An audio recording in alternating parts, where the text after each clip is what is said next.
birthday yesterday. Oh, Anna. Yeah. I wrote her a letter. Rishali, you wanted to say something? Yes, sir. With your permission, with all the speakers' permission, we can start. What? Certainly. Yeah. Good morning, one and all present here. I, Rishali Bai, Campus Ambassador of Public Concern for Governance Trust, on behalf of Public Concern for Governance Trust and Pravin Gandhi College of Law, welcome you all to the maiden edition of PCGT Conclave on the theme Unity in Diversity.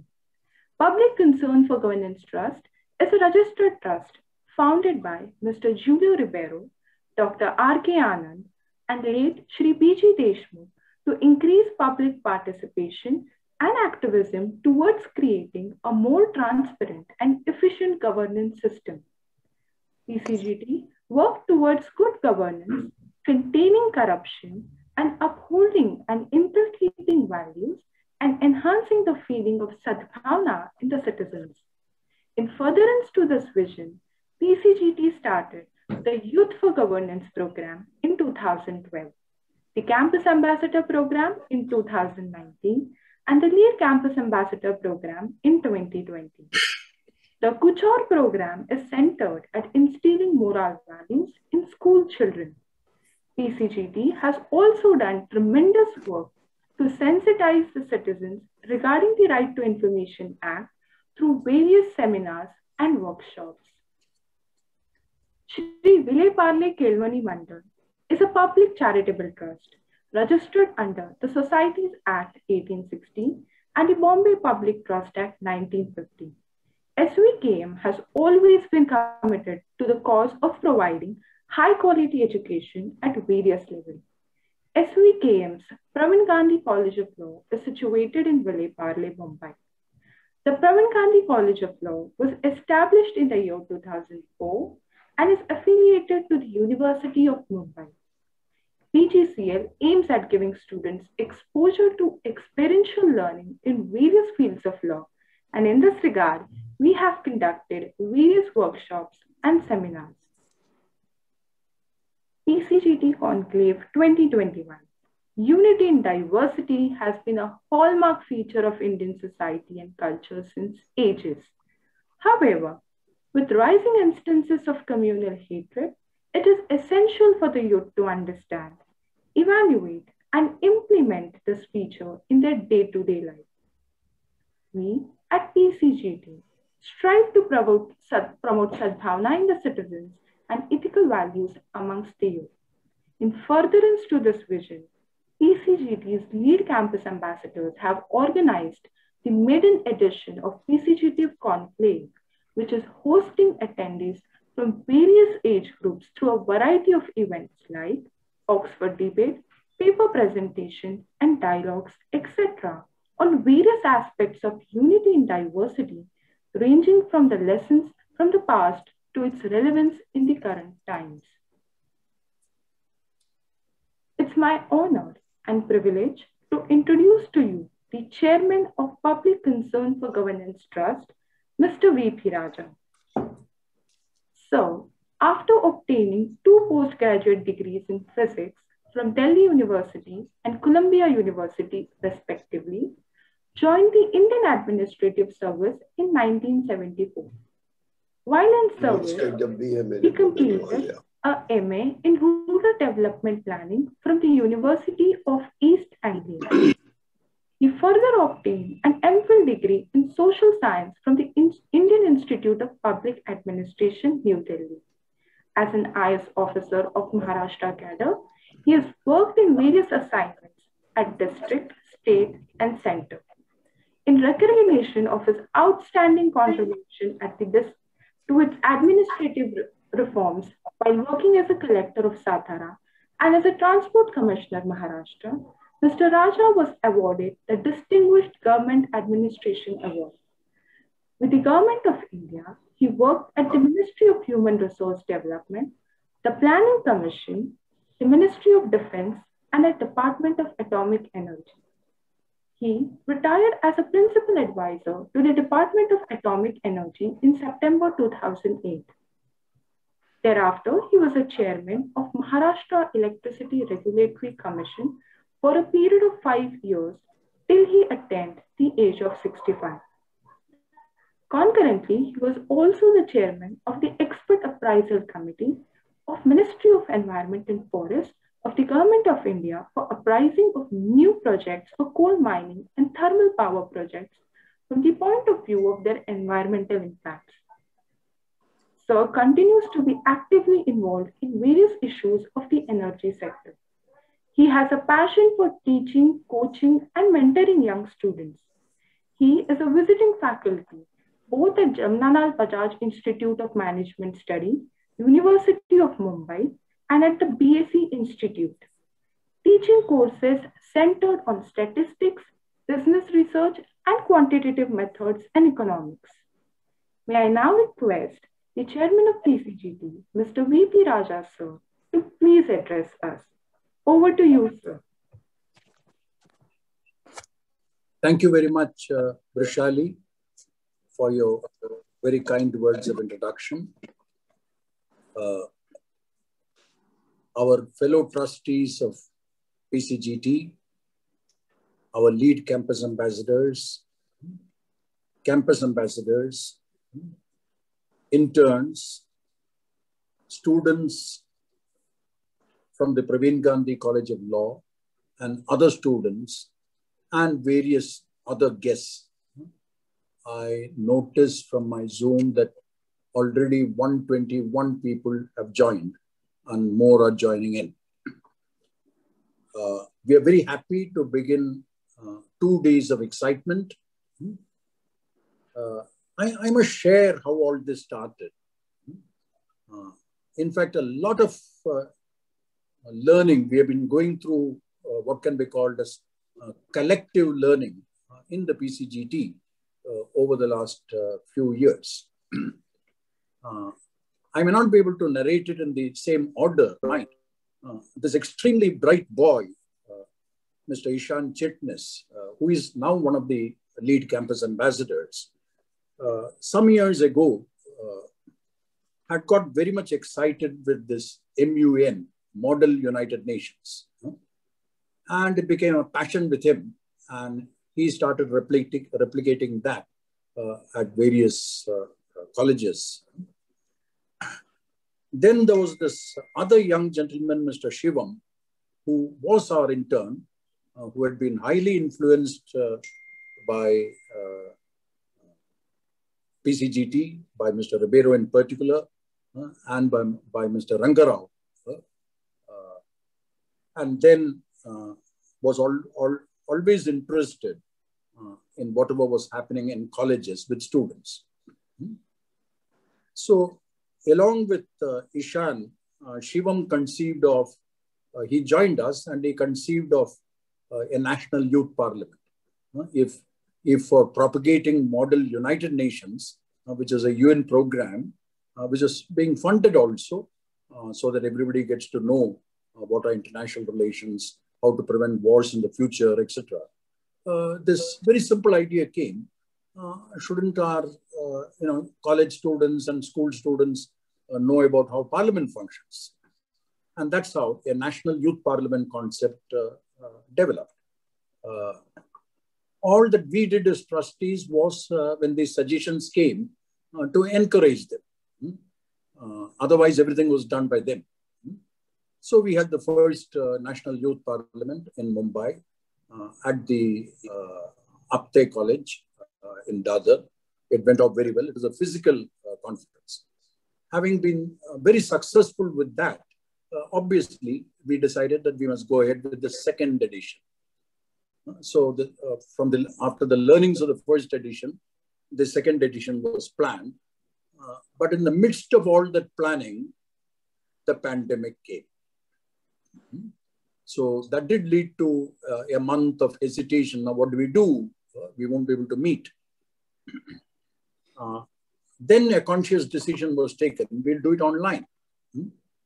But the beauty is, when we took the decision to do it online, we didn't have that much of technical expertise in PCGT, either amongst the because most of our interns used to be from law colleges or people with liberal arts background. An occasional engineering intern used to join. And we were lucky. One such intern was Mr. Harsh Sharma, who was an engineer. So his help was taken. And I must say, our campus, and along with this concept of campus ambassador had come, which also the credit goes to Mr. Shimam for initiating that, where from various campuses, campus ambassadors, and they become our ambassadors in that campus. But we never dictate things to them. They come up with proposals. We kind of guide them if required. But 99.99% of the time, whatever they propose is approved. That 0.01% when we may say, no, why don't you reconsider this? We explain the reasons as to why. So with all this, Harsh Sharma played a lead role. And let us say, all these 20-year-old law students and liberal arts students learned the various online platforms, including Zoom. But for conducting something like the National Youth Parliament, you need much more facilities than what one was used to.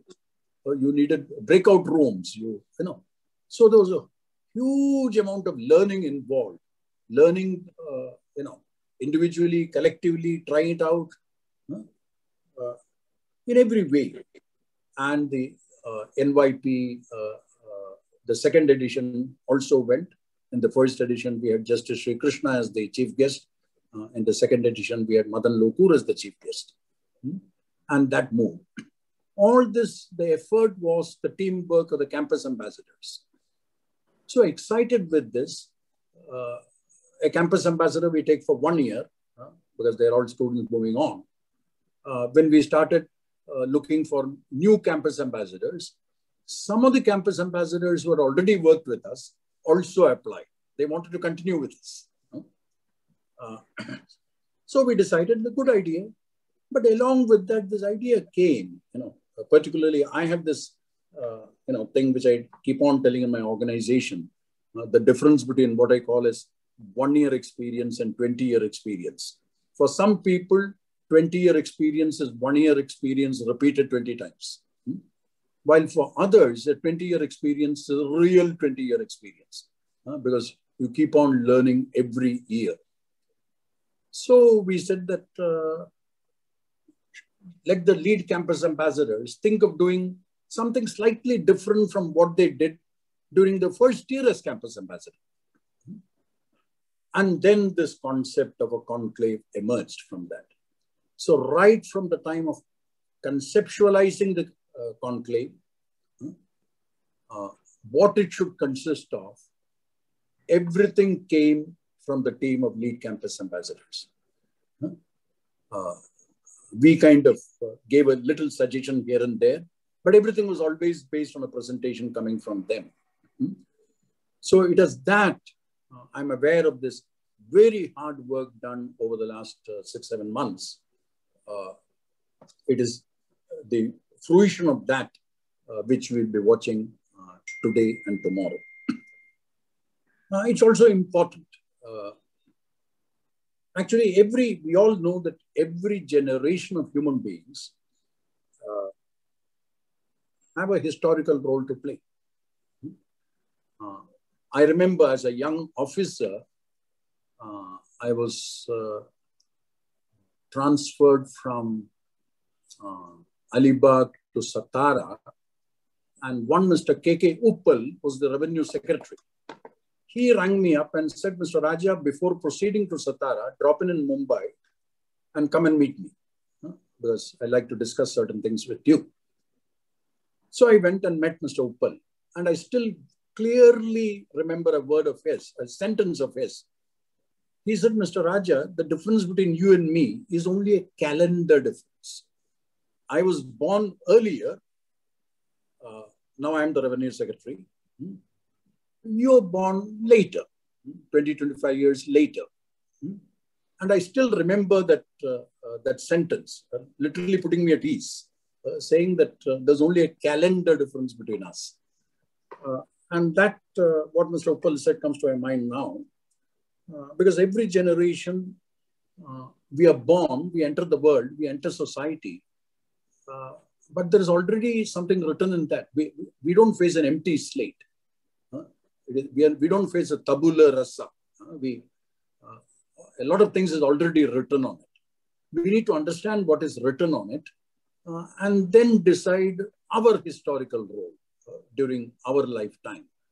So every generation has this duty. In fact, it occurred to me last evening when I was thinking about some of these matters, I was remembered that in the Indian Constitution, sometime in the year 2002,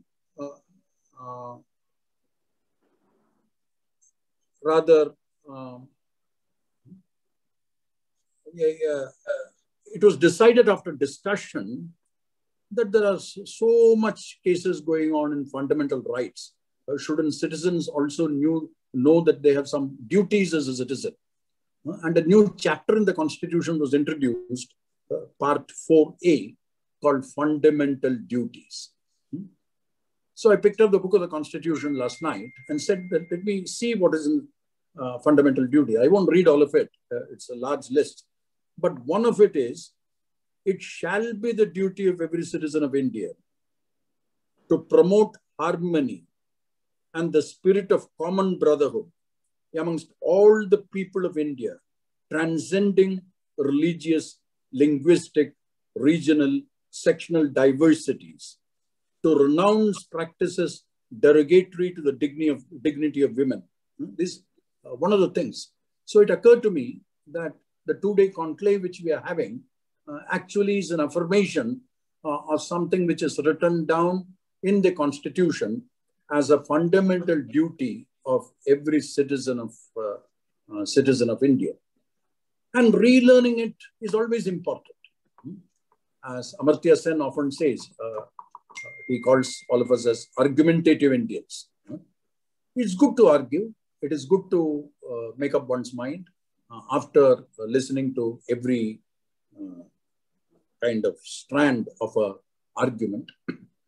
Of course, in recent time, some of us of my generation have been a little concerned about new narratives, about hatred, fake news, narratives not relating to truth at all.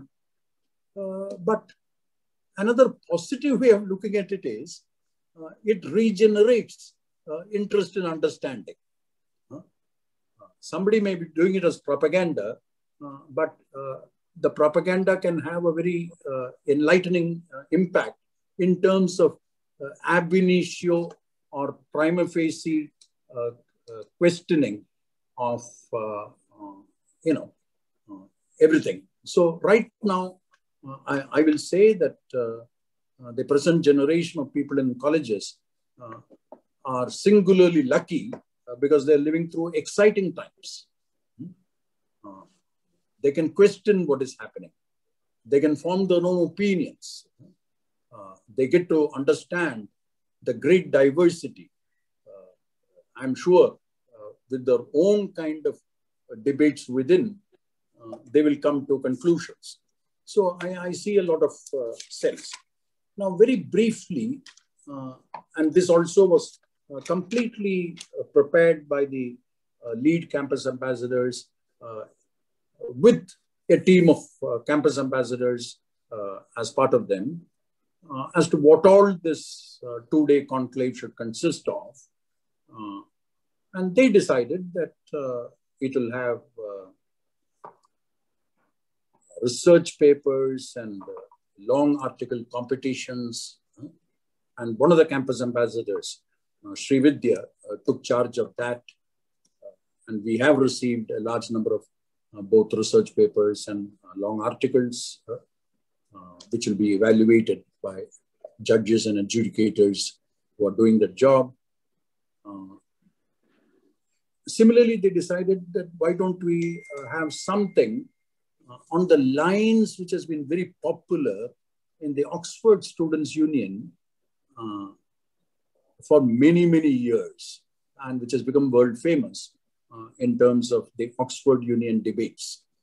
So much so that they have debates on various subjects.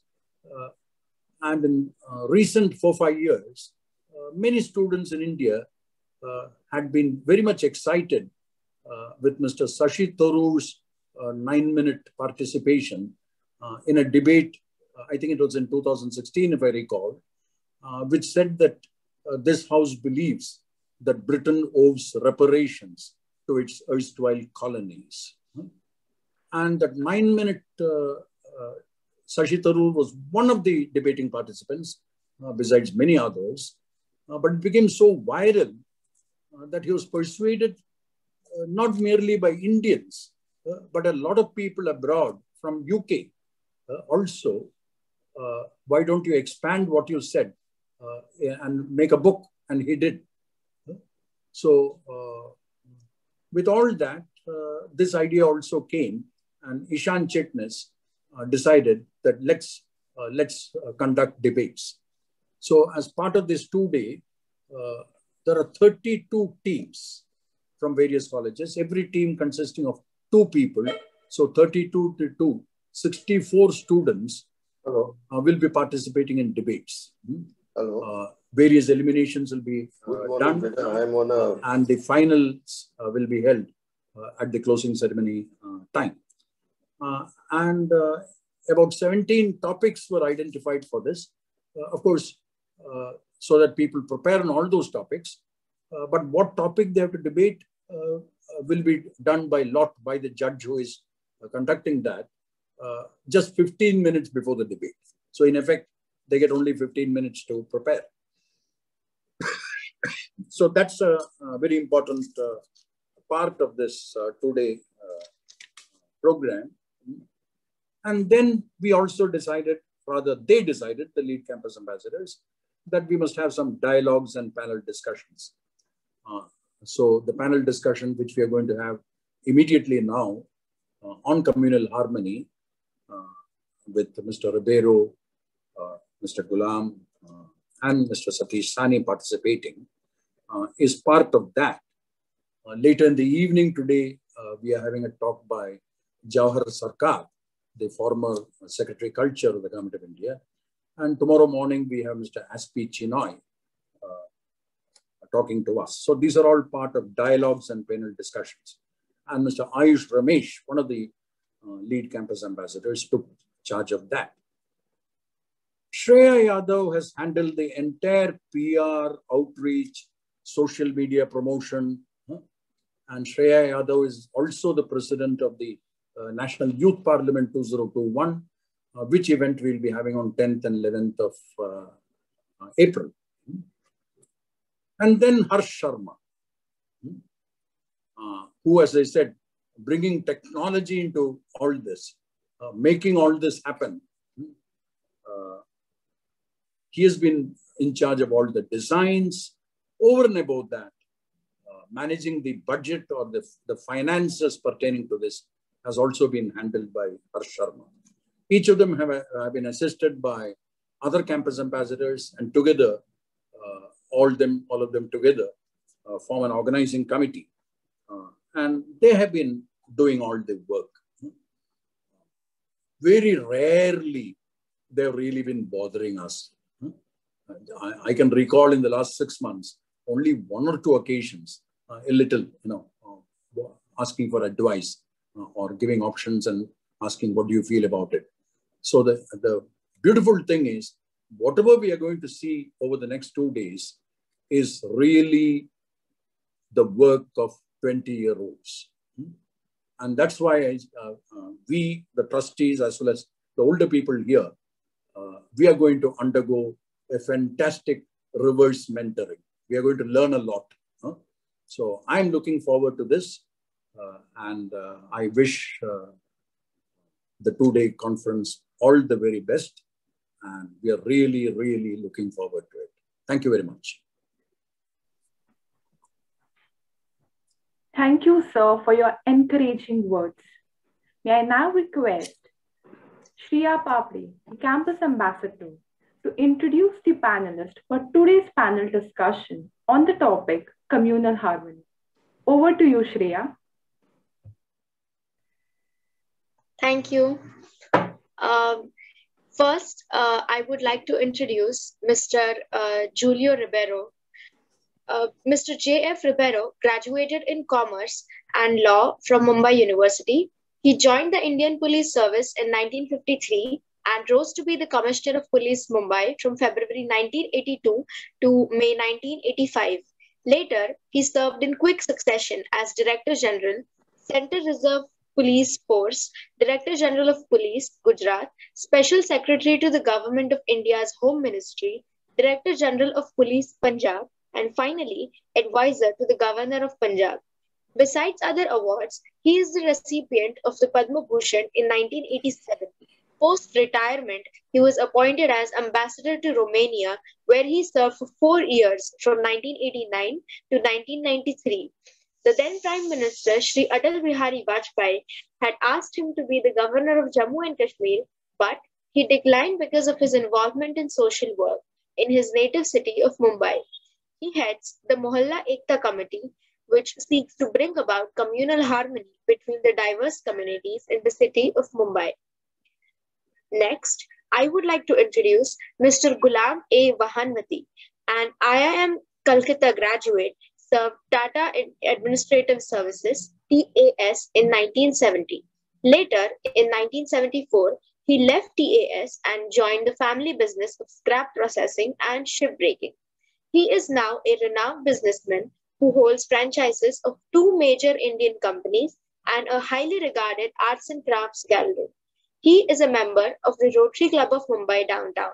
He was elected district governor in 2002 to 2003 and has since then held increasingly important assignments both in Rotary International and the Rotary Foundation.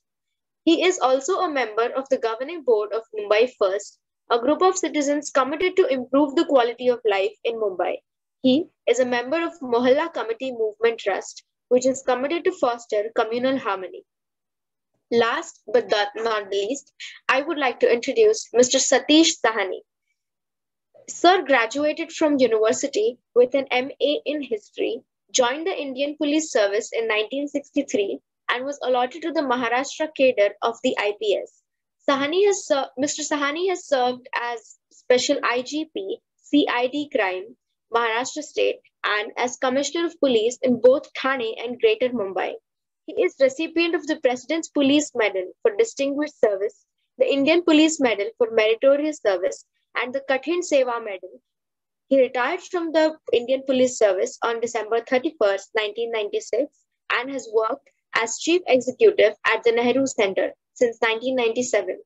He has been actively involved in setting up of the Mohalla committees. It is our pleasure and honor to have these speakers with us to talk about the subject of communal harmony. Now, I would like Lead Campus Ambassador, Mr. Ayush Ramesh, to take over. Thank you, Shreya. I would like to welcome everyone to the panel discussion on communal harmony. And I'd like to welcome our esteemed panelists, Mr. Julio Ribeiro, Mr. Gulam Vahanvaty, and Mr. Satish Sahney. It is an honor for me to be the moderator for this panel discussion. Unity in diversity is one of the most remarkable features of Indian society. This phrase celebrates how Indian society has strengthened itself by welcoming various cultural, social, and ethnic elements, and it plays a major role in maintaining peaceful coexistence with people from different cultures and backgrounds.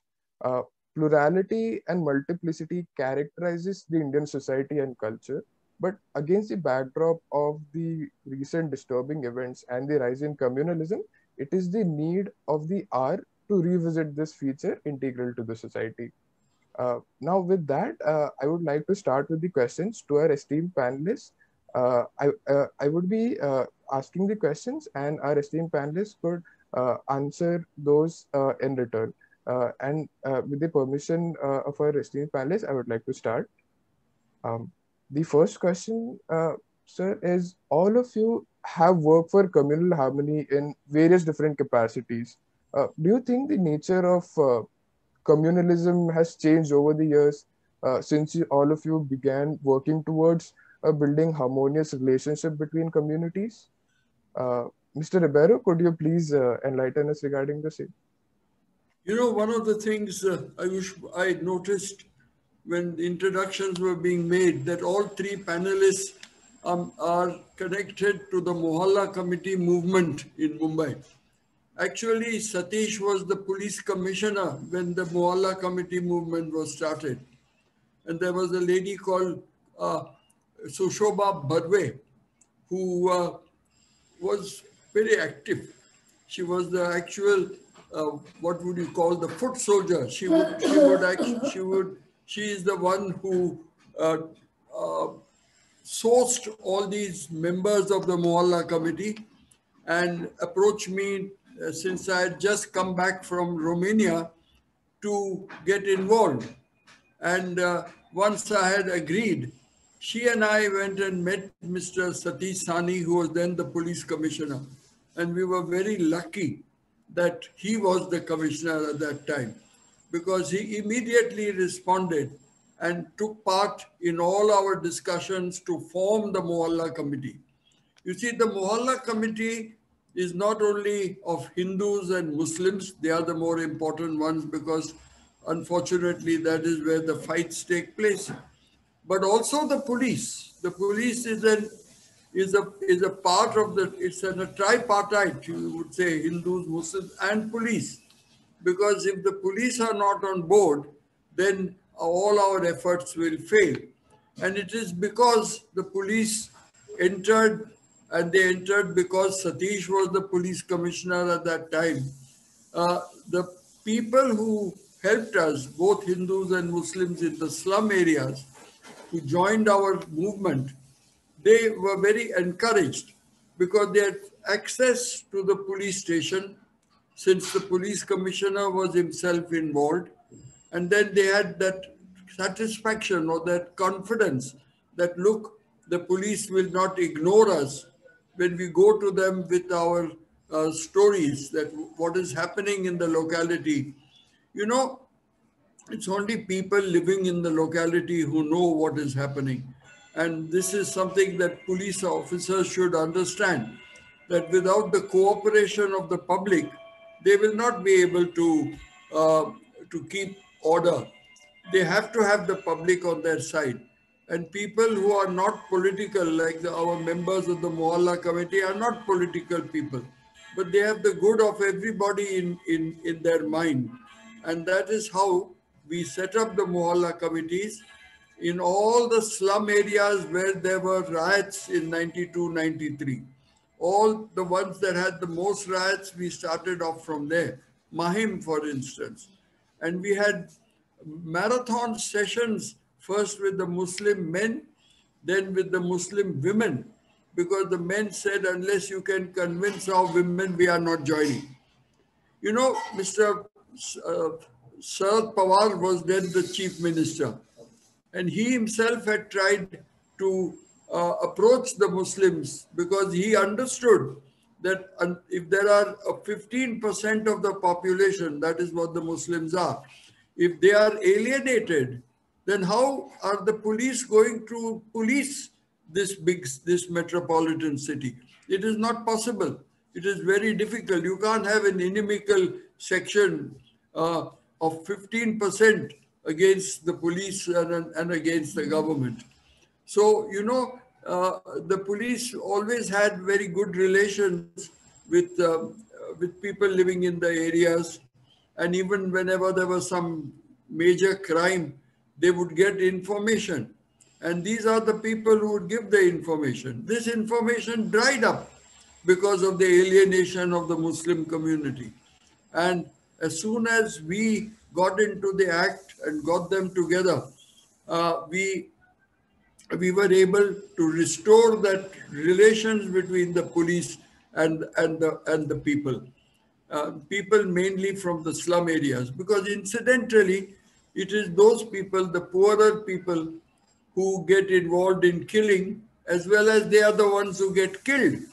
Please understand that. And it is their property that gets burnt and their property gets looted, it is not the people who instigate them, because the people who instigate them don't come and kill, and they don't get killed also. They do not get their property burnt. They are sitting somewhere in their offices or in their madrasas or in their VHP offices or in the Shiv Sena Bhavan. You just can't do anything about them, but you can try and change the attitude of the people who are suffering, who have actually participated, but they themselves suffer. And we saw this very clearly during the 2002 riots in Gujarat, when there was a lot of tension in our city, in the places where there had been riots in 92, 93. So we went and we went and had the meeting at an unusual hour, at 2 o'clock, 3 o'clock. These were the times when we went, because then only women were present. The men would only come late. We used to have our meetings at 7 o'clock at night. But now this time we had it in the afternoon, because we got the women to hold hands, Hindu women and Muslim women in their traditional clothes. And they held hands and they said they will not allow their men to fight. And when the women had made that promise, we saw that there was nobody who came out to fight. And this is what we tried to do. We had to explain to them that you are the ones who are going to lose. No point in taking part in this. What are you going to gain? And the women explained to everybody else around their own experiences in 92, 93, when they only lost. And where their men went out and did the damage, but they were damaged in return. So this is, but you were asking what are the organizations. But before we formed the Mohalla committees, we were in the police. I was in the police for 36 years, 32 rather, then 4 years as ambassador. So, but I know that the difference between those days and now is quite a big difference. We were given a free hand in those days. Nobody told us that we should. They only told us the general principles that all communal riots have to be put down immediately, that all communal riots, you have to treat everyone fairly, and this is according to the law and the constitution. Whoever commits an offense should be taken in. So all that we used to do, and the principle of minimum force, that do not use firearms, for instance, as far as possible. So these were the principles that were laid down, and we were trained. Our men also were trained. Throughout the year, they would go for training in the use of the lathi and minimum force. So we used those, and we found recently that in these last few years, that the level of hatred has gone up considerably. We were very worried about it. All our Mohalla committee workers, both Hindus and Muslims, told us that the level of hatred has gone up, and that this is something that we have to address. I felt sorry, because we had worked very hard for last 20, 25 years to try and bring them together. We used to have a cricket tournament every year with a soft ball and tennis ball, and that it should be a regular feature and very popular. And every police station would send a team, and there would be the majority community would have at least 8 players, and the minority community would have at least 2 or 3 players. And there would always be one policeman. Even an officer has played, one IPS officer also joined in one of the teams. So that was a very good way of bonding. And I thought that it had a good effect all round. So we have been trying to address this, but now our work has become much more difficult. And we would like young people also to understand this and get involved, because if there is communal riots, it is to the detriment of the peace and security of this country. It is not a good thing. It is going to put back or push back development. It is not, we will not be accepted in the Committee of Nations if we are so, if bigotry is part of our makeup. So we have to understand that. I remember I just read a book on the biography of Atal Bihari Vajpayee. He was really a statesman, and he would have been quite a different BJP leader because he did not believe in, he said he was a Hindutva follower. Fine, because Hindutva itself is not, there's nothing wrong with it. You are proud of your culture. My ancestors were also Hindus, and you know, we were converted by the Portuguese 450 years ago in Goa, and even in Bombay there are people who were converted by the Portuguese. But then we grew up with our Hindu neighbors, and we never had any problem. There were never any problem in Goa. Over here, there was always a sort of, you know, a feeling that there is a tinder box that might be set alight anytime. But it was always kept down. And for the last 25 years, I have not seen any such big problem. There were small problems in different areas, and our Mohalla committee members did do a good job, and the police officers involved, even the commissioners have praised their work. So we can do something to address it, because people who join in the fights are not really ones who are going to benefit from it. Politicians may benefit. If you divide people, you get their votes. So that is the principle on which they are now operating. That you divide people, and these people will vote for us and those people will not. But that doesn't help the country. And our great statesman, politician, Atal Bihari Vajpayee understood that. And you read his biography, he did not get involved in this. On the contrary, he treated everybody equally, fairly, justly. This is what we expect from the government. So I think I've spoken in whatever I should about this question. There are other questions that to come. We will speak later about that. Thank you very much, Mr. Ribeiro. Now, moving on to Mr. Sahney. Mr. Sahney, you, like Mr. Ribeiro mentioned, you are not only the police commissioner during when the Mohalla Committee Movement Trust were formed, but you have also worked for Communal Harmony through your illustrious career in the IPS. So, do you think the scenario of Communal Harmony has changed since then? No. The nature of communalism never changes, because the basis of communalism is religion. What changes is the issue. From time to time, different issues crop up, and communalism is used to take up those issues. There is not enough time. But if you want to understand communalism, then you must go back into the history.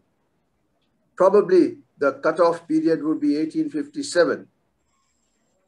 From 1857 onwards, you see how communalism has been growing in this country. 1857 is one landmark. 1885 is the other landmark, when Indian National Congress was formed. 1905, the third landmark, when Bengal was divided on communal lines. 1911, when separate electorates were provided. And then the biggest example of communalism is partition of this country. So if you want to understand the nature of communalism, probably you will have to go through the history of India. But issues have kept on changing. And it is issues which are exploited, which are used to fuel the communalism in the country, but communalism exists. So the answer, direct answer to your question is that the nature of communalism does not change.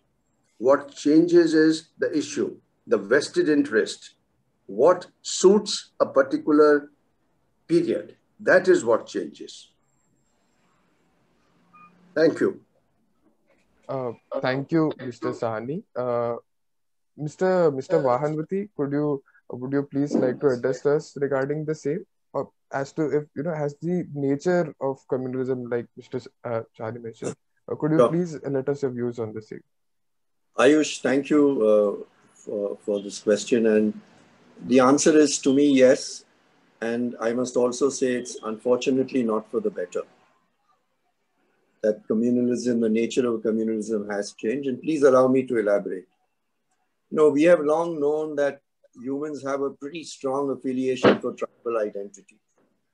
We tend to group around people like us, and at the base level, it's almost instinctive for us to forge identities based on some kind of a common ground. So in contemporary India, and I truly appreciate the answer, and I am going into a little bit of history that Mr. Satish Sahney spoke of, and in a little more detail.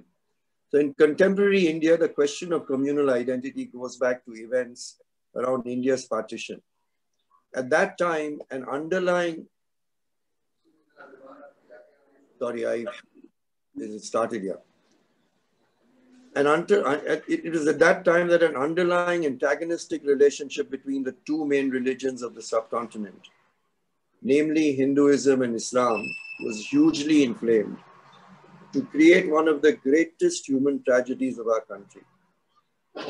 History tells us, and I think it's important for us to understand history, that this was a very grim period with a big question mark as to when this would end.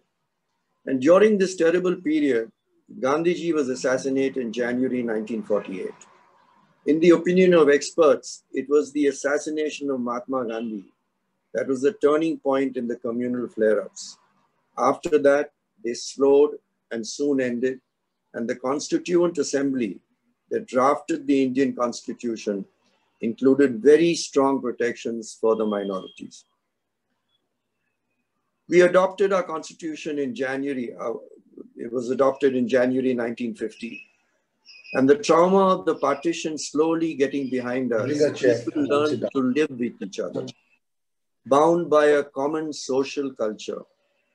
But I must say that nevertheless, some amount of underlying tension remained and has always remained. But at that time, India was lucky to have had a truly liberal and secular leadership under our first Prime Minister, Jawaharlal Nehru. And an atmosphere of mutual tolerance was sought to be created.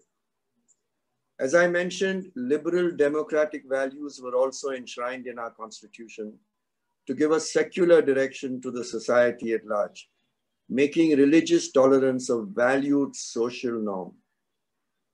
Now the hardcore communalists as a result became part of a fringe element that raised its ugly head now and then, but did not become a way of life for India. In fact, I must tell you that till 1961, there was no major incident of communal violence. Post 61, even when there were exceptionally ugly incidents based on communal actions, these were treated as exceptions rather than as the normal rule of life. By and large, communal harmony became part of our culture. And this is the India of religious tolerance that I grew up in. The religious tolerance that Mr. Ribeiro and Mr. Sahney have spoken. Now, this has begun to change with the rise of religious extremism. What was treated as the misguided actions of some fringe elements now appears to be part of the mainstream, as it gets an official sanction in a manner of speaking. It is now made to appear that there is nothing abnormal about discriminating based on religion, and more particularly in creating a narrative that Muslims are not equal citizens of the country, cannot be trusted, and therefore need to be put in their place.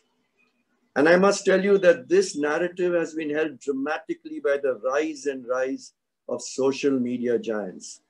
While social media is a positive development and is an efficient and effective way to connect, unfortunately, These social media giants use algorithms designed to deliberately enhance and amplify messages that appeal to the baser instincts of our population.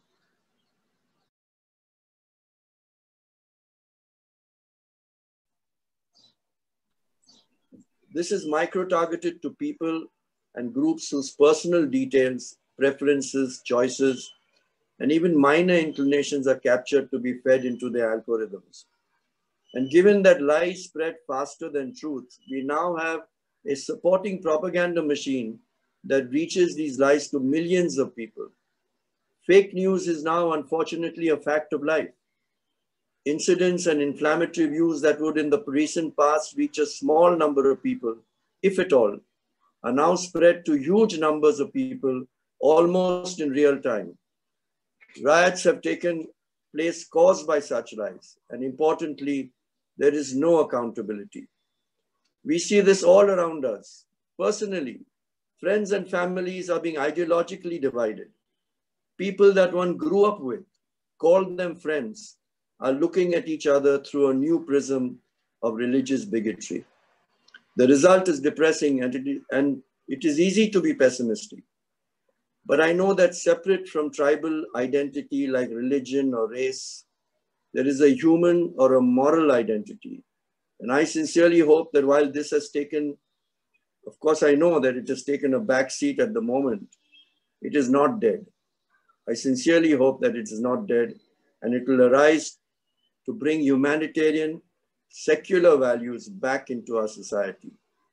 Whatever we can do individually or in groups to contribute to this movement, we must do with vigor and a strong belief that India will remain truly a secular country, proud of its unity in diversity. Thank you, Mr. Vahanvaty. I'd like to just mention your point regarding social media. I think that is something the younger generation of us can relate to. Now I'd like to move on to the next question. India is one of the most diverse nations with various cultures, religions, languages, etc. Now, how can a country with such diverse population, such diversity coexist peacefully? And what has been your experience in this regard? Can it be achieved? And what has been your experience throughout your life? Mr. Ribeiro, could you please enlighten us regarding the same?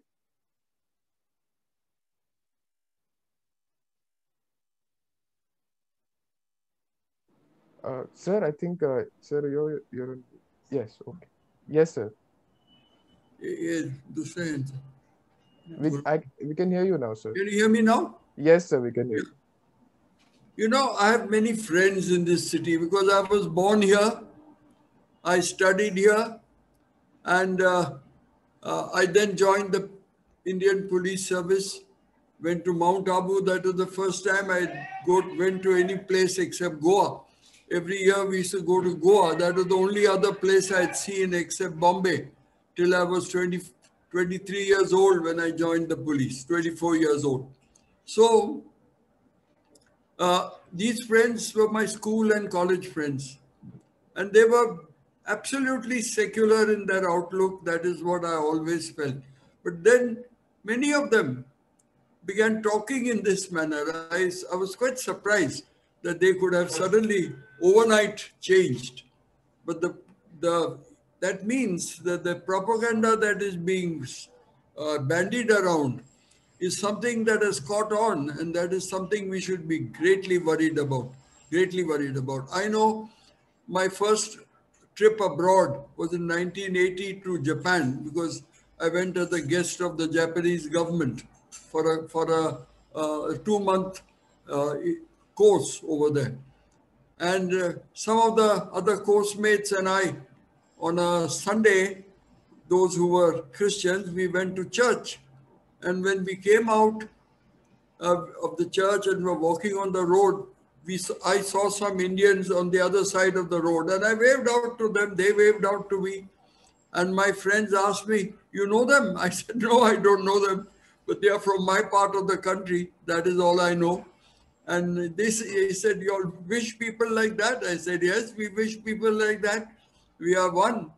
I don't know from which part of the country they are. And that is how it used to be. And in the police, say, people would like to know what happens in the police. I know that it being a uniformed force, hierarchical in structure, any order you give is immediately carried out. And this used to happen regularly even during a communal riot. I have dealt with communal riots at least on 2 or 3 occasions. And we gave an order, it was carried out.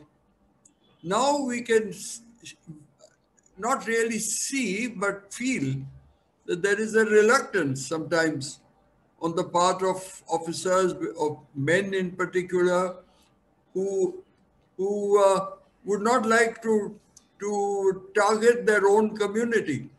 But a good officer would always get the better of that. I mean, with the clear, direct instruction, there is no chance that the people below are going to disregard it. It doesn't happen in the police force like in the army. So this was what used to happen in our this. But if the people, if the political bosses, if they give instruction to the contrary, then you have a problem. And that is what I smell, particularly in Delhi now, for example,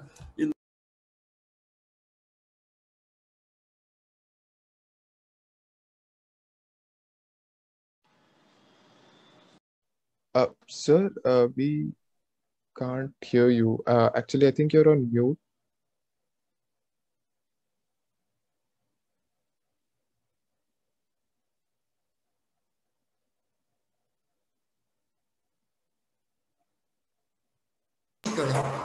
Yes, sir, we can hear you now. Okay, I don't know what happened, but I was just saying that the police normally follow orders. And if the people in charge, the leadership is very committed to the values of the Constitution and to and law and morality, there should be no problem. Just 1 minute, I'll ask them to stop. There's some work going on in my building, so that is another problem. So this is the joys of life. So I see a definite change in the last few years, but that is not the fault of the leadership really. It's the fault of our own structure, the whole this of governance, where the instructions from the political bosses become more important for survival than anything else. So we have to think about what we should do, but only people raising their voices against it.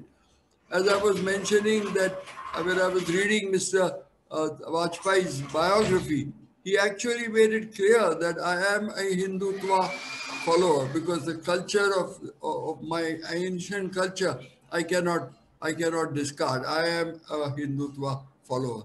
But that doesn't mean that I should go against others or to disregard or to hate others. That is even worse, the worst part of it.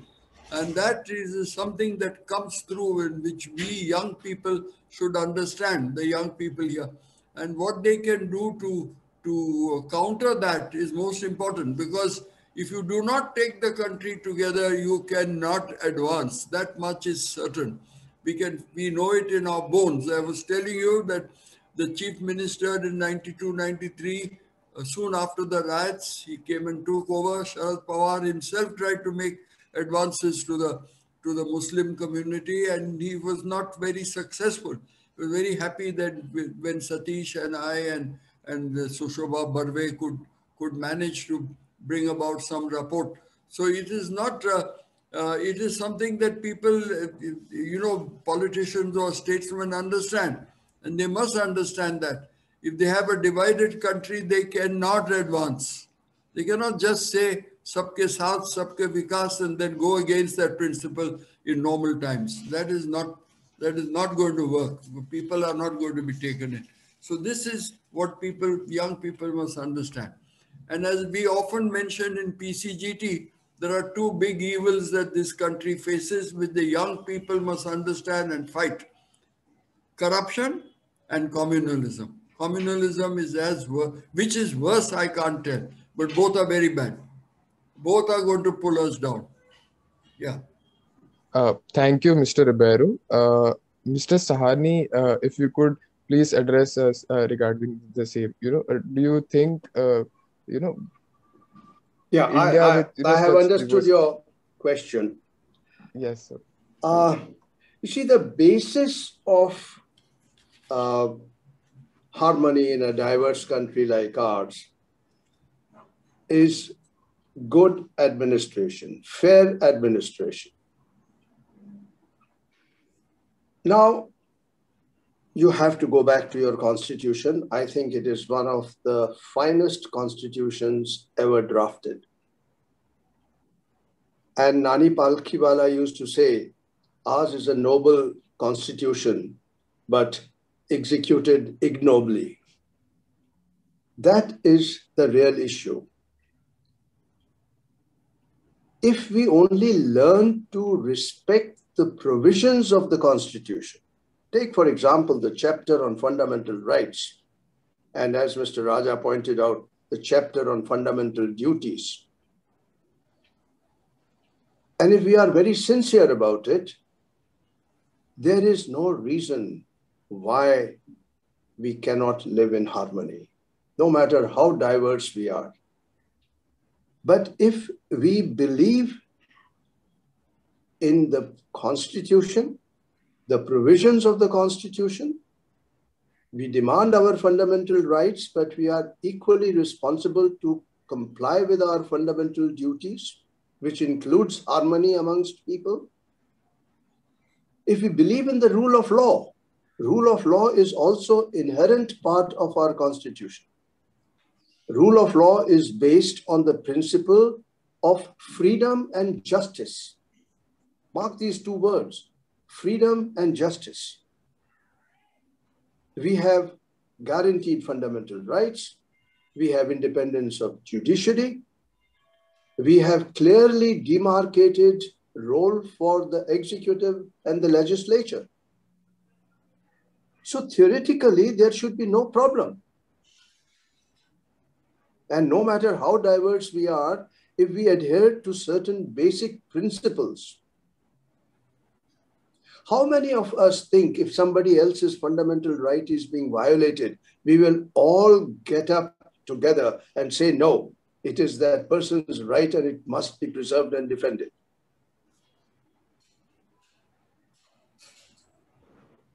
To anyone who has cared to read the Constitution of India and who understands the meaning of rule of law,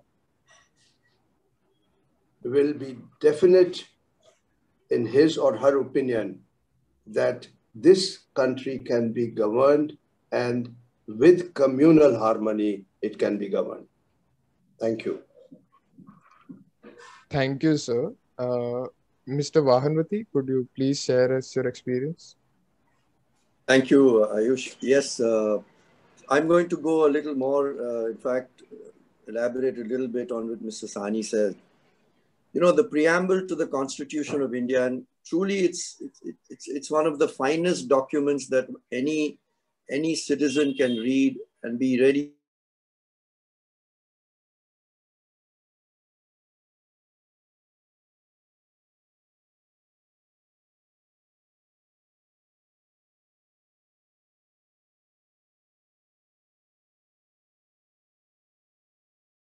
liberty, equality to all citizens, and promote fraternity to maintain unity and integrity of the nation.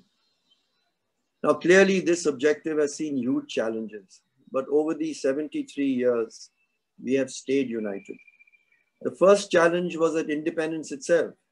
After partition, would we become a theocratic state?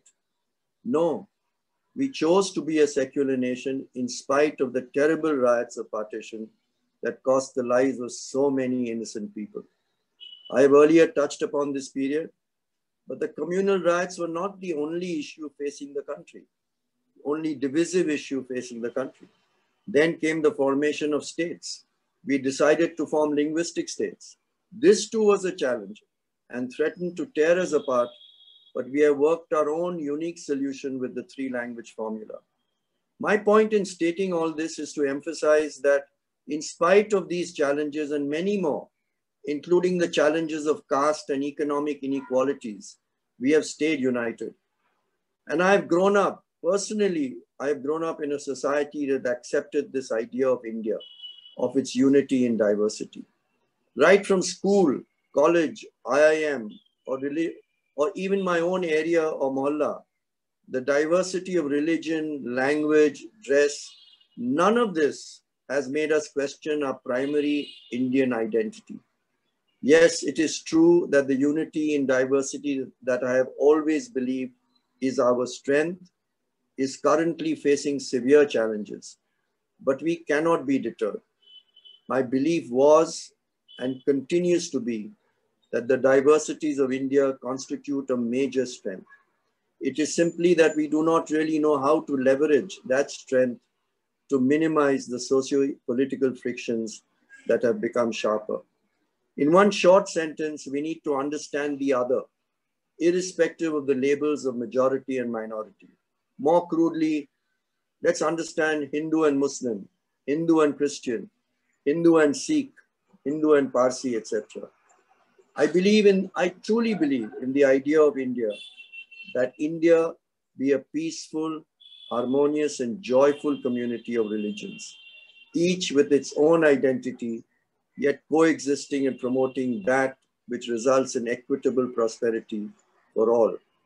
And where India is perceived by the world as an example of unity in diversity, while preserving the heritage and colors and identity of each individual part that makes the whole. But my friends, my young friends, this will not happen by magic. As Mr. Sahney stressed, and I can only repeat that, we need to work for it. All of us need to work for it. Thank you very much, sir. I would now like to move on to the next question.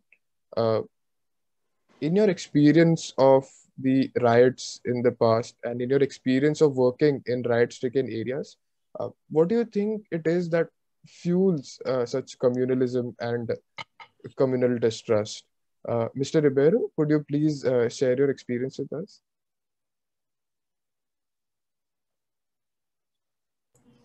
Can you hear? Yes, sir, we can hear you.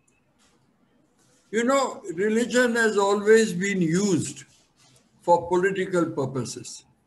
Religion as such should not cause any problems between anybody following different religions.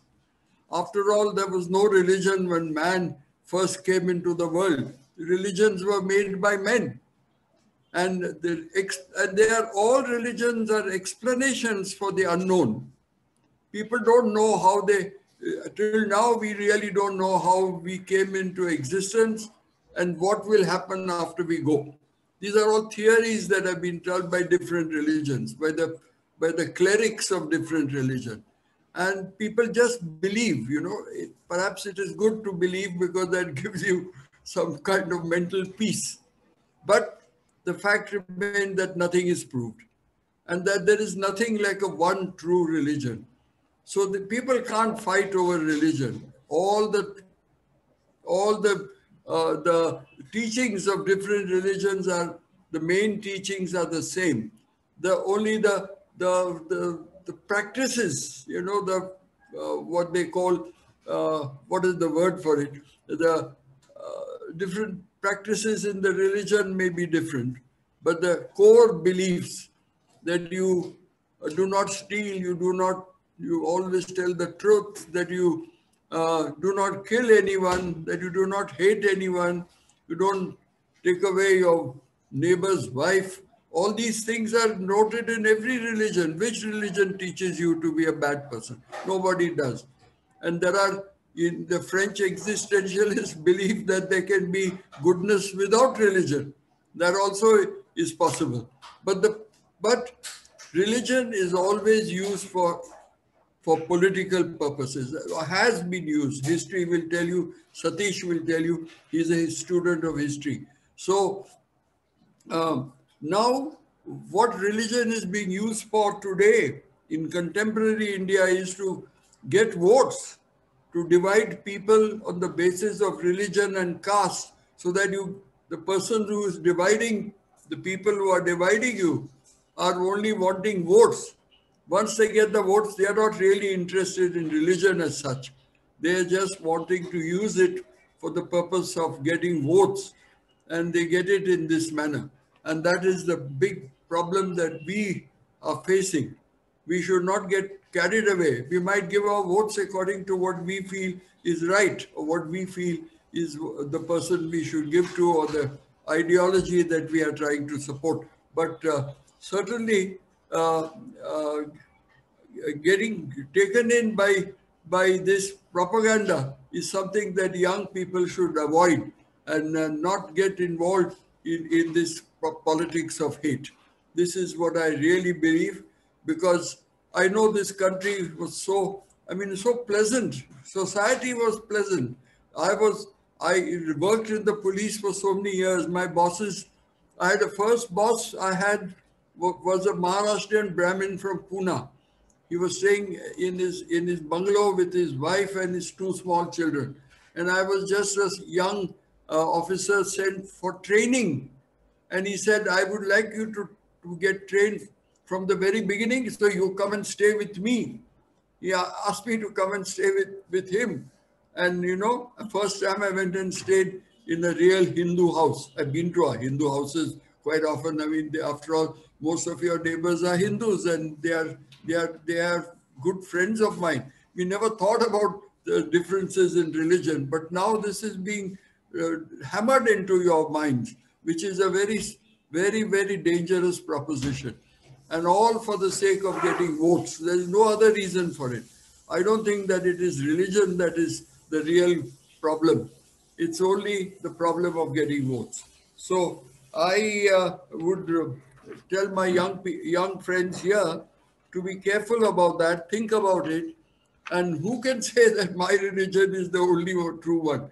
That is not possible, because nobody knows really how you have come and where you will go later. Nobody knows. And so you be prepared to face the future in a manner that is good to others, that is less selfish, where you think of others, where you work for others, that is what we try to inculcate in you in the PCGT, that you have to work for others, you have to think of people. And this is how things work. For example, your rules of the road. If anybody drives wherever he likes, there will be total chaos. You won't be able to use the roads. So you have to think of others, that look, that person has also got a right. And so this is the way you become more human, more humane, more humanistic, in a total kind of development. This is what we would like to advocate. Yeah. Thank you very much, sir. Mr. Sahney, could you please share your views regarding the same?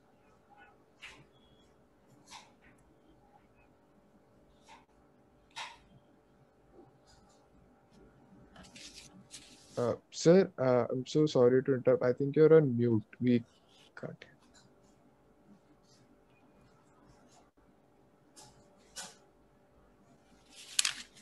Can you hear me now? Yes, sir, we can hear. Now, what fuels communalism? That is your question. Anything can fuel communalism. Once there is mistrust, once there is a feeling of alienation, then anything can fuel communalism. There was a case in Sholapur where an accidental death led to a very serious communal situation. Nobody bothered about the bereaved family. but they used the death of a person who died accidentally because of getting electrocuted and made it, it's a long story. There is no time for it. But anything done deliberately or accidentally which causes offense to another group of people can lead to communal tension. Whether it is insulting a place of religion, or it is perceived as an insult to a place of worship, or it is misbehaving with the ladies of some other community, anything can fuel communalism if people cease to be rational. If it is accidental, it should be treated as unintentional accident. But if it is going to be exploited for whatever reason, whatever vested interest, whether it is trying to establish your identity or for the sake of catching votes, that community will always be under threat. So if you do your best to eliminate that mistrust, if you do your best, now take for example, a cow dies accidentally with a car accident or a truck accident, and the driver of the truck happens to be a Muslim, you have a communal problem. Nobody wants to treat it as an accident. So our problem is the feeling of communalism. And once you don't trust, then God Almighty cannot also do anything about it. Trust is essential for every human relationship. And what we should try as a community, as a group, as civilized people, is to build trust. Learn to respect the sentiments of others. Give space to other people. Everyone needs space. If we claim to be a civilized society, I think we should learn to be sensitive to others and to know what can cause offense, how to use your language. 2 words caused the Mahabharata. We don't bother about our language, how we use it, where we use it. These things do not come automatically. These are things which have to be learned. You have to have a trained mind. Your mind should be trained to do certain things and not to do certain things. So fueling communalism is very easy.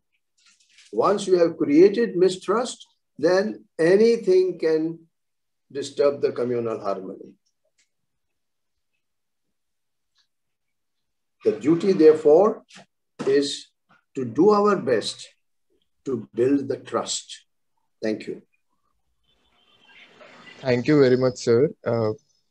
I think we all have a lot to take from it regarding, being kind and trusting the other community. Thank you very much, sir. Mr. Vahanvaty, could you please share your experience in this regard? Sure. Thank you, Ayush. So my first direct experience of a communal riot and its aftermath was the 1992 Bombay riots. Let me share that my family and I spent a frightening 3 days and nights soon after December 6, 1992. These riots were a direct result of the demolition of the Babri Masjid. I do not want to go into the details of who was responsible or why the riots continued for so long. For that, one only has to refer to the detailed report submitted by the Justice Sri Krishna Commission. There have been many earlier instances of communal riots starting because of a minor incident between some members of two different communities.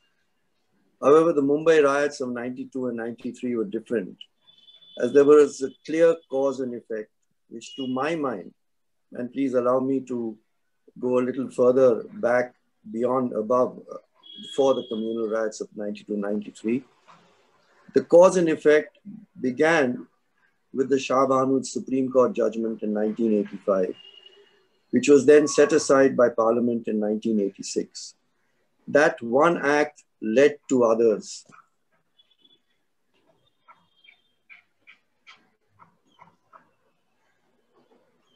And you know what Mr. Sahney said, I think that's very important. That one act led to others, the cause and effect, each in turn building more and more distrust between the Hindus and Muslims. And eventually in 1992, the Babri Masjid was demolished, which led to the riots and then to the bomb blast in 1993. It was in the aftermath of the Mumbai riots that the Mohalla Committee Movement Trust was formed by Mr. Ribeiro and a few other committed secular citizens. We were very fortunate that at that time, the police commissioner who had just come in was Mr. Satish Sahney, and he had taken over and he was extremely supportive. This has been elaborated by Mr. Ribeiro, so I won't go into that. But in the immediate aftermath of the mayhem, civil society worked to heal the wounds. I worked very closely with my Rotary groups, which consisted of people and members of all communities, to promote peace and sadbhavana.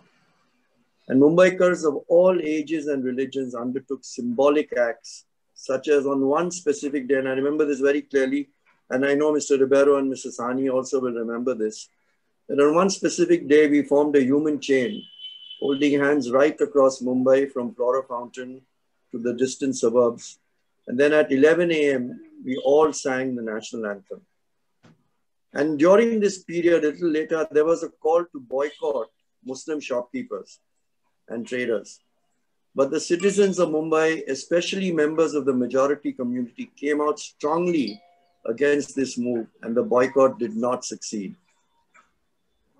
Speaking of the Mohalla Committee, Mr. Ribeiro has again mentioned about this. He spoke of the facilitators.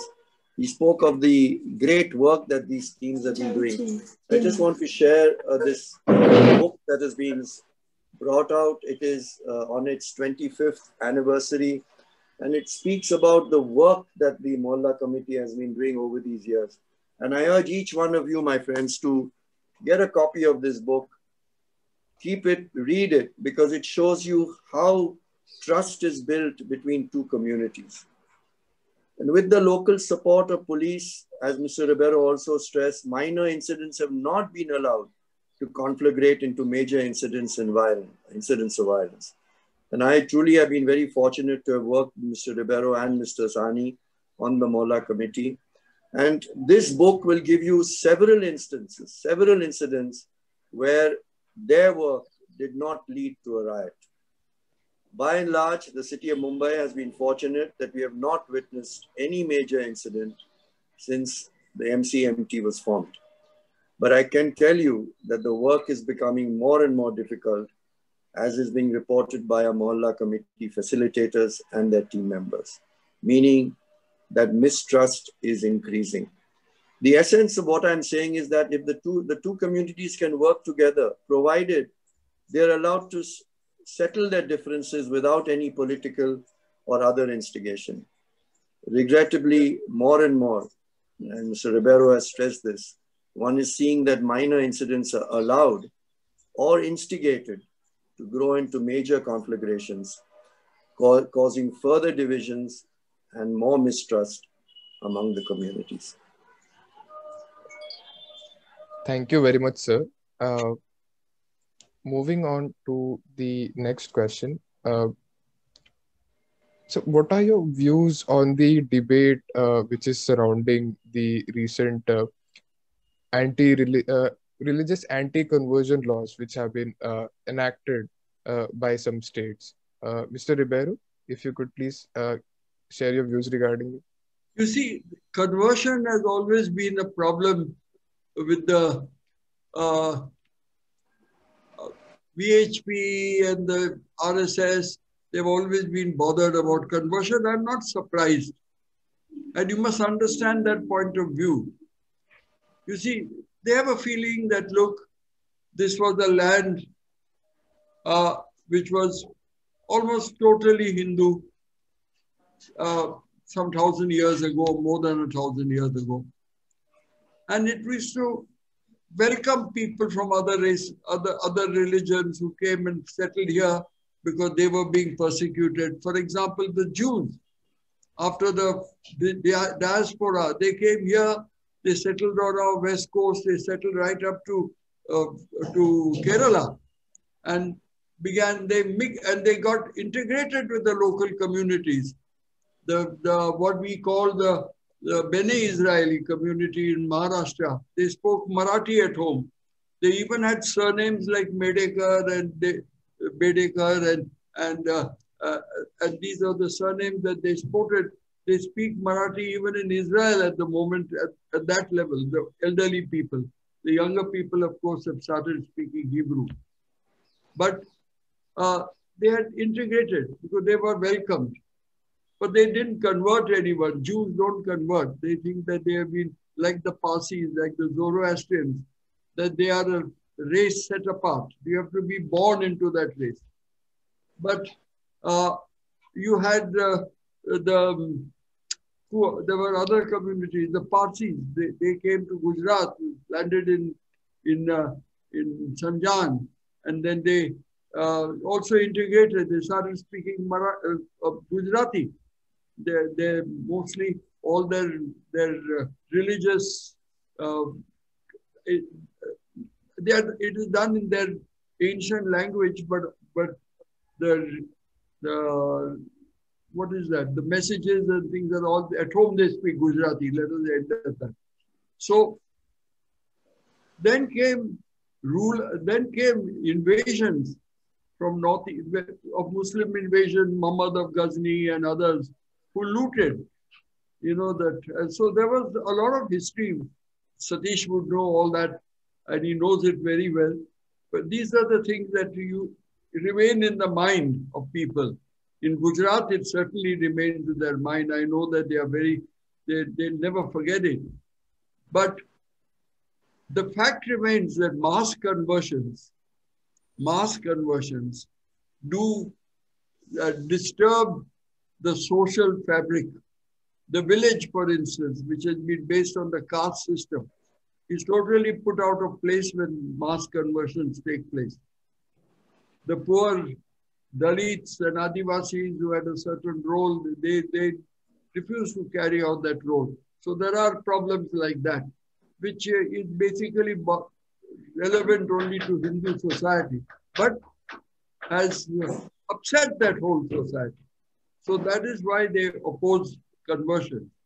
So they have this conversions presently really will not make any change. There are only very few Hindu men marrying Muslim women. I know many Muslim women who have married Hindu men, and I know them, and there doesn't seem to be any problem about that. But these are less. But Hindu men marrying, Muslim men marrying Hindu women is a problem with the VHP and the Bajrang Dal, that they take great, they oppose it in the villages, etc. Because they think, I don't know who has made them feel like that, that the whole religious numbers, the numbers of people of this religion and that, all those equations will change. It will never happen like that. It is not possible. You know, when I went to Gujarat after the 2002 riots, Mr. Vahanvaty had arranged some dinner for me there with local people, and I knew many of them. And there were about 50 or 60 of them. They were all probably Rotarians. And I had a dinner with them, and the way they were speaking, and they said that every Muslim has 4 wives. I said that is impossible, because for 1 million men, you will require 4 million women. Where do you get them from? So then they were taken aback, but they insisted that this is what is happening. And they said that Hindus would be totally outnumbered soon. Well, it doesn't happen that way. And in fact, the trends are quite different even now. And what really matters is education of females. That is the most important thing. They should all be educated. In Kerala, they are all educated. And that is why the levels of reproduction have already fallen. Besides, of course, education, there must also be some, they should have a good way of standard of living. They get money from the Gulf because that men are working there. So you have that confidence also that you are well off. So you don't have too many children. So I explained all that to them, but they would not accept it. They would not accept it. It has just been dinned into them. So you have a big problem. The love jihad is absolutely I don't know why the courts have not, higher courts have not taken it up. Probably they're a little scared. But if they do, they have no alternative but to strike them down because it is totally unconstitutional. You can't stop people from marrying whom they want. And if you tell me that they are marrying in order to convert people, that is absolute rubbish. Nobody falls in love to convert. They don't even think of religion at that time. And later on, because of certain rules which they follow, they believe that they have to be converted in order to have a nikah ceremony. Let me tell you that I belong to the Catholic community, and that was also the rule in our religion, because it was like Islam. It is an Abrahamic religion which believes that you have to be a member of that religion. But that has been given up now because we have gone much further there. Now nobody, if there is a Catholic marrying into another religion, no religions are changed. So in the nikah system, it's a contract, and they believe that you have to change your religion. And that is the rub. That is where the problem arises. But generally, I personally feel that love jihad is only meant to divide people. It is only dividing people, and it is a very dangerous law that has been brought in, and it is to the detriment of communal harmony. This is all I can say. That's the bottom line. Thank you. Thank you very much, sir. Mr. Sahney, could you please share your views with us? I think Mr. Ribeiro has explained the position beautifully. I don't think I would like to add anything more to it. Thank you. Sure, sir, definitely. Mr. Vahanvaty, have you heard me? Have you yes, heard me? Sir. Yes, sir. Mr. Vahanvaty, would you like to share your views regarding the debate? My views are going to be very similar. I will not say beyond saying that I think the religious anti-conversion laws that are enacted by some states, or love jihad, as it is being communally labeled, is clearly against our constitution. And almost every expert that I've read or heard is opined that this is in fact unconstitutional. The Allahabad High Court and one or two other high courts have also ruled on this matter. While I'm not an expert, I think there are much better minds, and especially from the legal field, who can opine more knowledgeably. But as a thinking secular citizen, I know that if two people who are 18 years or older decide to marry of their own free will, then no matter if they belong to different religions, why is the state interfering? My own daughter is married to a non-Muslim and neither converted. And let me state that I'm clearly against conversion. So it is in this context that I sincerely hope that while the high courts continue ruling on the issue, the matter should be once and for all decided and settled by the Supreme Court. Thank you very much, sir. Now, moving on to the last question. Vijay, I'll call you back. I'm on a conference. Yes. moving on to the last question. So, and this is something I'm sure in most of the, the audience is looking forward to as well. So, what can we, the students, the youth do to help maintain communal harmony? Mr. Ribeiro, could you please like to... Sir, you're on mute.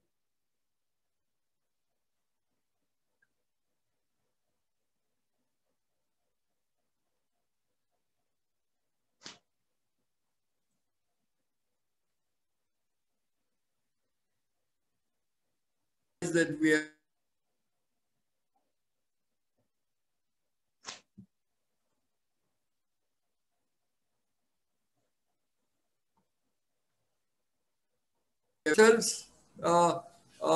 convinced that communal harmony is a must. You cannot hope to advance, the country cannot hope to advance unless there is communal harmony, unless everybody goes together. Even the Prime Minister has said it. Unfortunately, his followers may not be believing it. But he has very often mentioned that you have to take everyone along. And I think that he should walk the talk as far as that is concerned. Now, what do the young people do? First of all, understand the problem. Number two, understand it from a more humane point of view, that everybody is a human being. You can't differentiate. Everybody has the same wants. Everybody has the same problem, the same deficiencies. There are good people everywhere in different religions. There are bad people also in each religion. You can't help that. This is a part of life. But after having understood the problem and being convinced about it, the only thing you can do, that is half the battle won once you are convinced. Then you go to the next, and when you talk to your parents, talk to your brothers, your siblings, your friends, your teachers, when you discuss it in your aid, please take up this stand that this is not going to help this country. On the contrary, it will bring us down. We will only be wrapped up in this problem. And then there are people in the Hindu community who are always preaching against it. I mean, against dissension. There are many people who think that this is like me or like Satish or like Gulam, who feel that this is not a good thing for the country. Lots of people in India. You know, we have got many groups who feel like that. And I think that you should join some of these groups, talk to them, see how we can. Main thing is, I think, just be convinced yourself. And when you take up a stand, when there are discussions on this, please oppose any attempts to communalize matters, to divide people. We cannot progress if we are divided. That should be the bottom line. And I think that is all I can say about it. But it is the most important point today in our discussions. Sure, sir. Thank you. Thank you so much, sir. Mr. Sahney, would you please share your views with us? Sir, I'm so sorry, sir. You're on mute.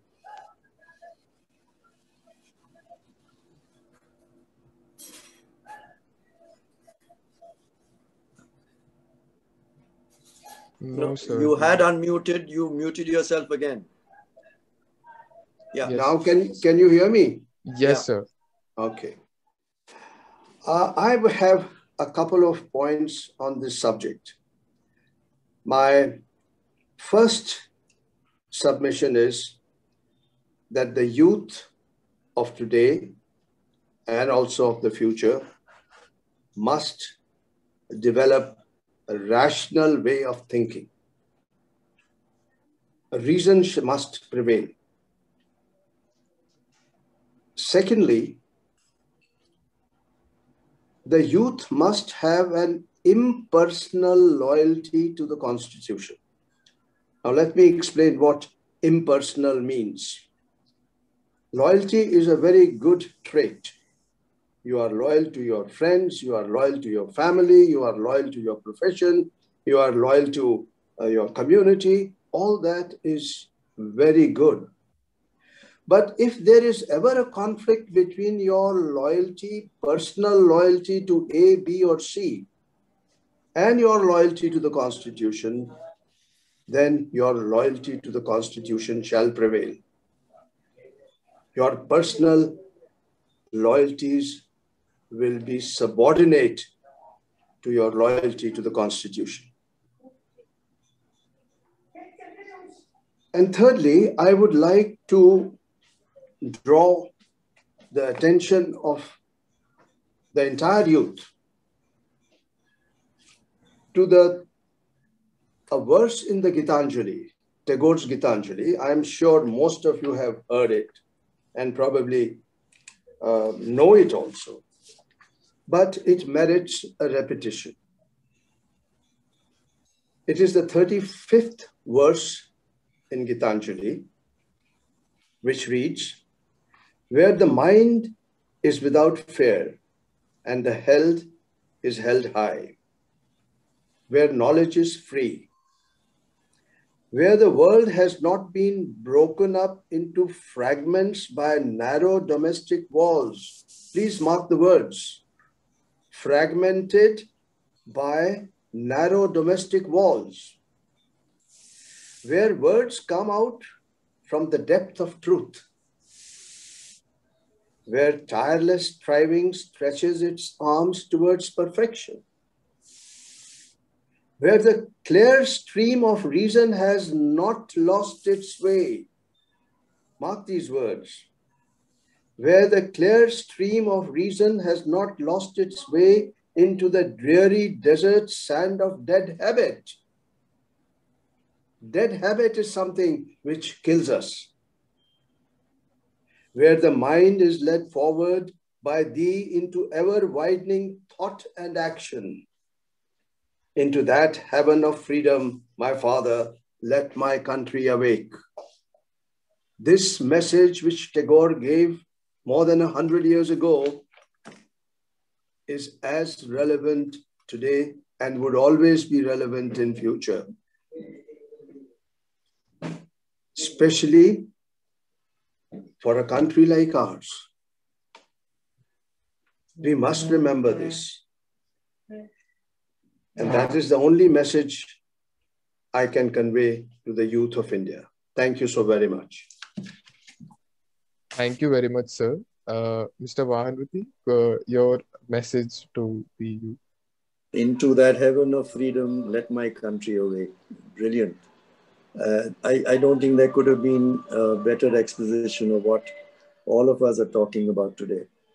You know, after Mr. Ribeiro and Mr. Sahney, it's a real tough act to follow. But let me please allow me just a few words that I may want to elaborate on. So when you say about youth, Ayush, I do want to state that it's not only the youth. All segments of society have a duty to foster harmony. If socio-economic disparities are viewed as the basic cause of discord, communal or otherwise, identifying and addressing them would produce the desired result. Of course, this is not an easy task. And I will come back to this later, but right now, let me address your query about the youth. So it is to all of you who are sitting here, and I hope that this message is taken even further up.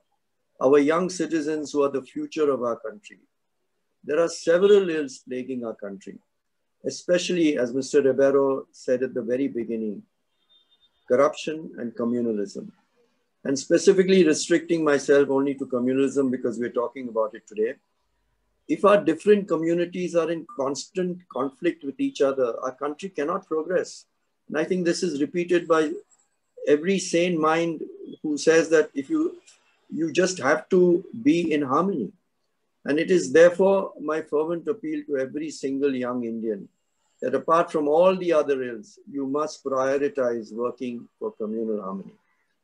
And you know, let me say, start by first of all, knowing at least one person of the other community. Now, this may sound very simplistic, but I make this considered statement because I find that when I ask a room full of young Indians, how many of them have a friend from the other community, how many have ever visited the home of the other community, I find very few hands going up, which suggests that we are being boxed into dealing only with our own community. On a personal level, and I think it's important to share personal stories, I had good friends from all communities in my student days. Hindu, Sikh, Christian, Parsi.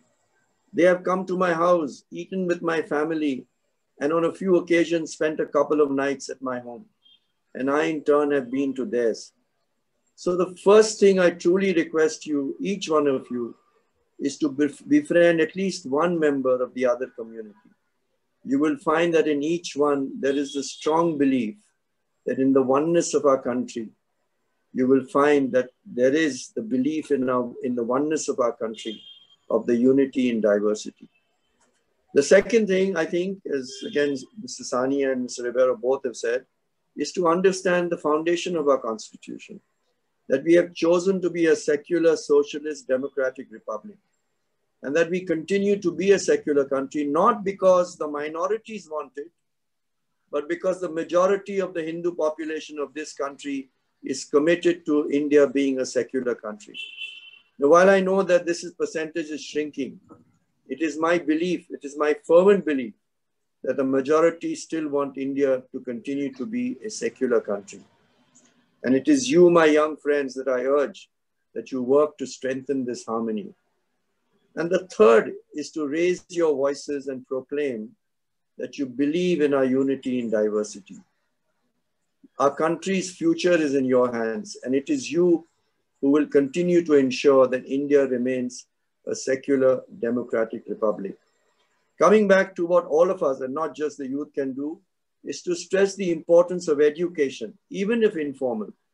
In public funded schools, scientific instruction on the religions and their basic tenets of peace, service, and fraternity should be taught.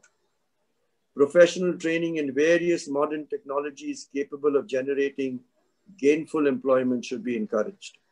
And on a personal level, as a Muslim, I say, I must add that a critical examination of the practices of Islam by the knowledgeable among the Muslims and visible attempts at some long overdue reforms would go a long way in fostering harmony. Thank you very much, sir. With that, we come to the end of the panel discussion. Mr. Ribeiro, Mr. Sahney, and Mr. Vahanvaty, it has been a great honor and privilege for me to be the moderator for this panel discussion. And I'm sure our audience has a lot to take back from your views and insights from your experience throughout your life. With that, I invite Ms. Rishali Ubale, Campus Ambassador, PCGT, to propose a vote of thanks.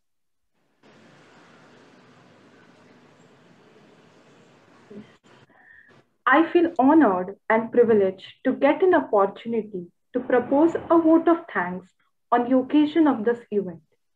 I convey deep regards and hearty thanks to Shri Julio Ribeiro, Shri Gulam Vahanvaty, and Shri Satish Sahney for gracing this occasion and sharing with us your findings and opinions. I wish to express my profuse thanks to Trustee of PCGT for their persistent support and encouragement. I express my gratitude to Pravin Gandhi College of Law. At the end, I once again thank honorable dignitaries and distinguished assemblage in this meeting for their august presence amongst us on this occasion. Once again, I thank you all. With this, we come to an end to the panel discussion. I request all the participants to fill the feedback form for receiving participation certificate. Our conclave is a 2-day event which has many upcoming events. So, one of which is a public lecture on Lessons from History and Way Forward by Shri Jawar Sirkar, who is a former Culture Secretary of Government of India. Tomorrow, we have a dialogue on Constitution of India, a symbol of unity in diversity, by Shri Aspi Chinoy, Senior Counsel of Bombay High Court. We also have an Oxford debate final round tomorrow. Participation of all of you is encouraged. Once again, thank you all. Can we leave? Yes, sir. Yes, sir. Thank you, sir. Thank you. Thank you.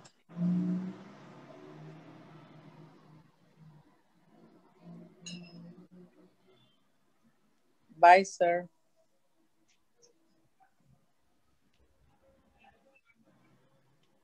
Thank you very much. Good job. Ayush did a good job. Thank you, sir.